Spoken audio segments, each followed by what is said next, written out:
தமிழகத்தின் பிரபல தனியார் தொலைக்காட்சியான தந்தி டிவியின் சீஃப் எடிட்டராக இருக்கக்கூடிய ரங்கராஜ் பாண்டேவை பற்றி சில விமர்சனங்கள் இருந்தாலும், தமிழில் அரசியல் தலைவர்களுடன் சூடான காரசாரமான கலந்துரையாடல் நிகழ்ச்சியை அறிமுகப்படுத்தியவர் இவர்தான் என்பதில் மாற்று கருத்து இருக்க முடியாது.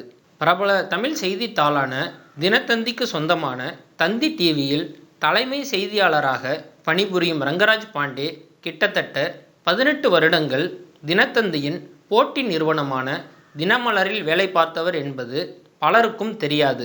கிட்டத்தட்ட 25 வருடங்களுக்கு மேல் ஊடகத்துறையில் பணியாற்றி வரும் ரங்கராஜ் பாண்டே தனது வாழ்க்கை பயணத்தை ஆரம்பித்தது ஒரு வியாபாரியாக, தொழில் முனைவோராக தான்.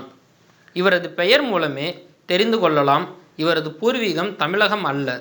அடிப்படையில் பீகார் மாநிலத்தில் தனது பூர்வீக சந்ததிகளை கொண்ட ரங்கராஜ் பாண்டே பிறந்து வளர்ந்தது விருதுநகர் மாவட்டத்தில். காமராஜர் பல்கலைக்கழகத்தில் தமிழில் MA பட்டம் பெற்ற ரங்கராஜ் பாண்டே தனது படிப்பு முடிந்ததும் கொரியர் அனுப்ப உதவும் கவர்களை செய்யும் தொழிலை ஆரம்பித்தார். அன்றைய காலகட்டத்தில் போட்டிகள் குறைவான அந்த தொழிலில் வெற்றிகரமாக திகழ்ந்தார். பின்னர் அந்த தொழிலை தனது நண்பரிடம் ஒப்படைத்துவிட்டு செய்தித்தாள்களுக்கு விளம்பரங்கள் பெற்றுத்தரும் ஏஜென்சி தொடங்கினார்.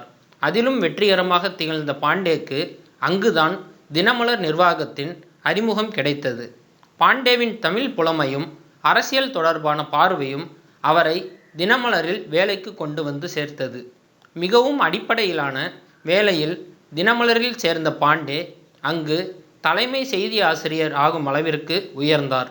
பின்னர் தந்தி டிவிக்கு வந்து கேள்விக்கென்ன பதில் என்கிற நேர்காணல் நிகழ்ச்சி மூலம் பல அரசியல் ஆளுமைகளை தனது கேள்வி கணைகளால் சிதறடித்ததன் மூலம் தமிழகம் அளவிய கவனத்தையும் ஈர்த்தார் என்பது குறிப்பிடத்தக்கது. மேலும் இது போன்ற செய்திகளை தொடர்ந்து பெற்றிட தமிழ் ட்ரெண்டிங் சேனலை சப்ஸ்கிரைப் செய்யுங்கள். உங்கள் கருத்துக்களை கமெண்டில் பதிவிடுங்கள். நன்றி.